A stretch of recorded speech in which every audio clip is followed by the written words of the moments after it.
I never made it, but I know what it takes. I'm motivated by a mix of emotion. Got my statement, and I'm reading it slow so I can understand it fully. Appreciate my stand and go out of this world. Friends, welcome to It's Ram K channel.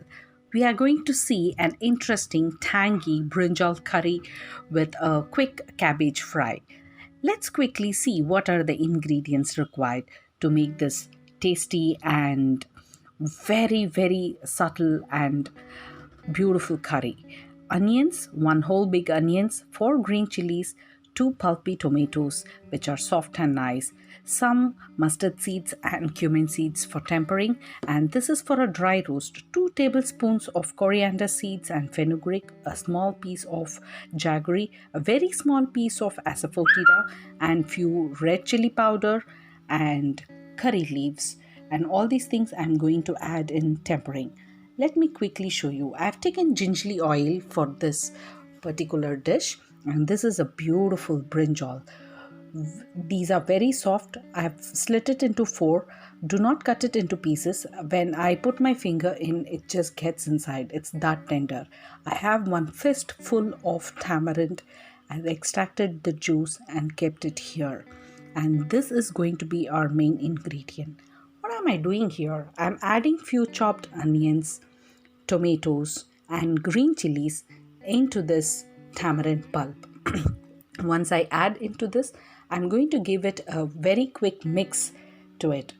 So while doing this way, see, there are various ways of preparing this tangy brinjal curry, or you call it as pulusu, but try it this way. So in this tamarind pulp only, I'm adding onion, green chilies, chili powder, turmeric, salt, everything. And you have to give a proper mix. While doing it, ensure that you squeeze the onions and tomatoes properly into the curry. Okay, this is going to be our super ingredient which is going to add flavor to it. Now heat a pan. Once the pan is heated, add 4 tablespoons of gingerly oil. Once the gingerly oil is well heated, you have to give tempering. And now here I am adding mustard seeds and cumin seeds and very few fenugreek seeds, because I'm going to make a powder with dry roasted coriander and fenugreek seeds. So here I've added just maybe 4 or 5, that's it. Do not add more. Now I've added curry leaves.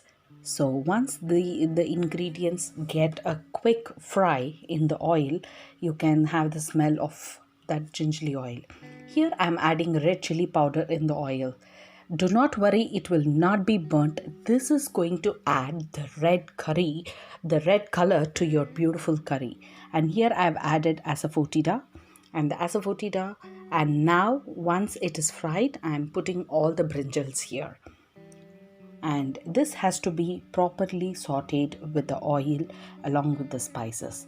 At this stage, I'm adding a very small teaspoon of turmeric powder and salt, because brinjal needs salt. So at this time, I'm adding salt, and let me give a quick stir fry. And brinjal gets soaked in the oil. When you're doing this way, slowly, the color of the brinjal changes. And with whatever I've added in the tamarind pulp, I'm removing it and putting it here. And this I'm doing it after the brinjal has been fried. The reason is, for this particular curry, you don't have to fry the onions and tomatoes. It has to be little soft, because this gives a different flavor to it. So once you put onions and then you put brinjal, what happens is onions get cooked. So we don't want that to happen. Meanwhile, let me keep it aside and quickly make the cabbage fry. I'm adding 2 spoons of refined oil, and I've grated cabbage and kept it in finely kept. And now I've added mustard seeds, and I'm going to add some chana dal, green chilies, urad dal, And this particular cabbage fry is going to give a very good combination for your tangy tomato brinjal curry. And when you properly saute all these ingredients, you can try this on any day. This is very simple and easy. So I'm adding salt also here. So in the tempering, now these are the freshly grated cabbage. So I'm adding it here. And let me give a quick mix to all of this. This gets cooked in 5 minutes because I've finely grated it. You can make it into small pieces. Do not add water to it. Cook it in low flame. Let the cabbage not be burnt. It will give a different smell. Now this is properly mixed with the tempering. I'm going to close it and keep it in sim aside and bring back my brinjal. And now you see the brinjal is quite soft and the onions and tomatoes are not fried, but they are cooked as well. And this stage you get a very good smell into it. Now what I'm going to do it, after properly mixing it, I'm going to add our tamarind pulp into it. If you see at this stage, you don't see oil at all. But once it is properly cooked, you will see the oil getting separated from the curry. That is a very good sign telling you that your curry is getting ready. Let's keep it aside and make that dry roast powder that I told you. These are 2 teaspoons of fenugreek seeds and coriander seeds. I'm going to add and I'm going to dry roast it. Don't let it burn. It shouldn't burn. It should have that golden brown color. Put it in a blender. Make a powder of it. It doesn't have to be a fine powder. It's okay to have it coarse. So now you see the oil is getting separated from the curry. At this stage, I'm adding the jaggery.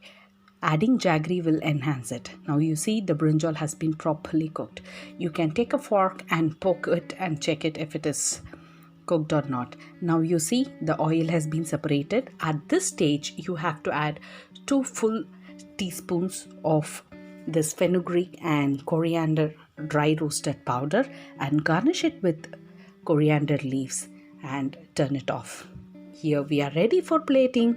Now this is our beautiful cabbage fry and some papad fryams for it and hot rice. Serve this curry and it's definitely a monsoon demand recipe. Hope you enjoyed it. Like, share and subscribe our video. Share your comments in the comment box. Thank you.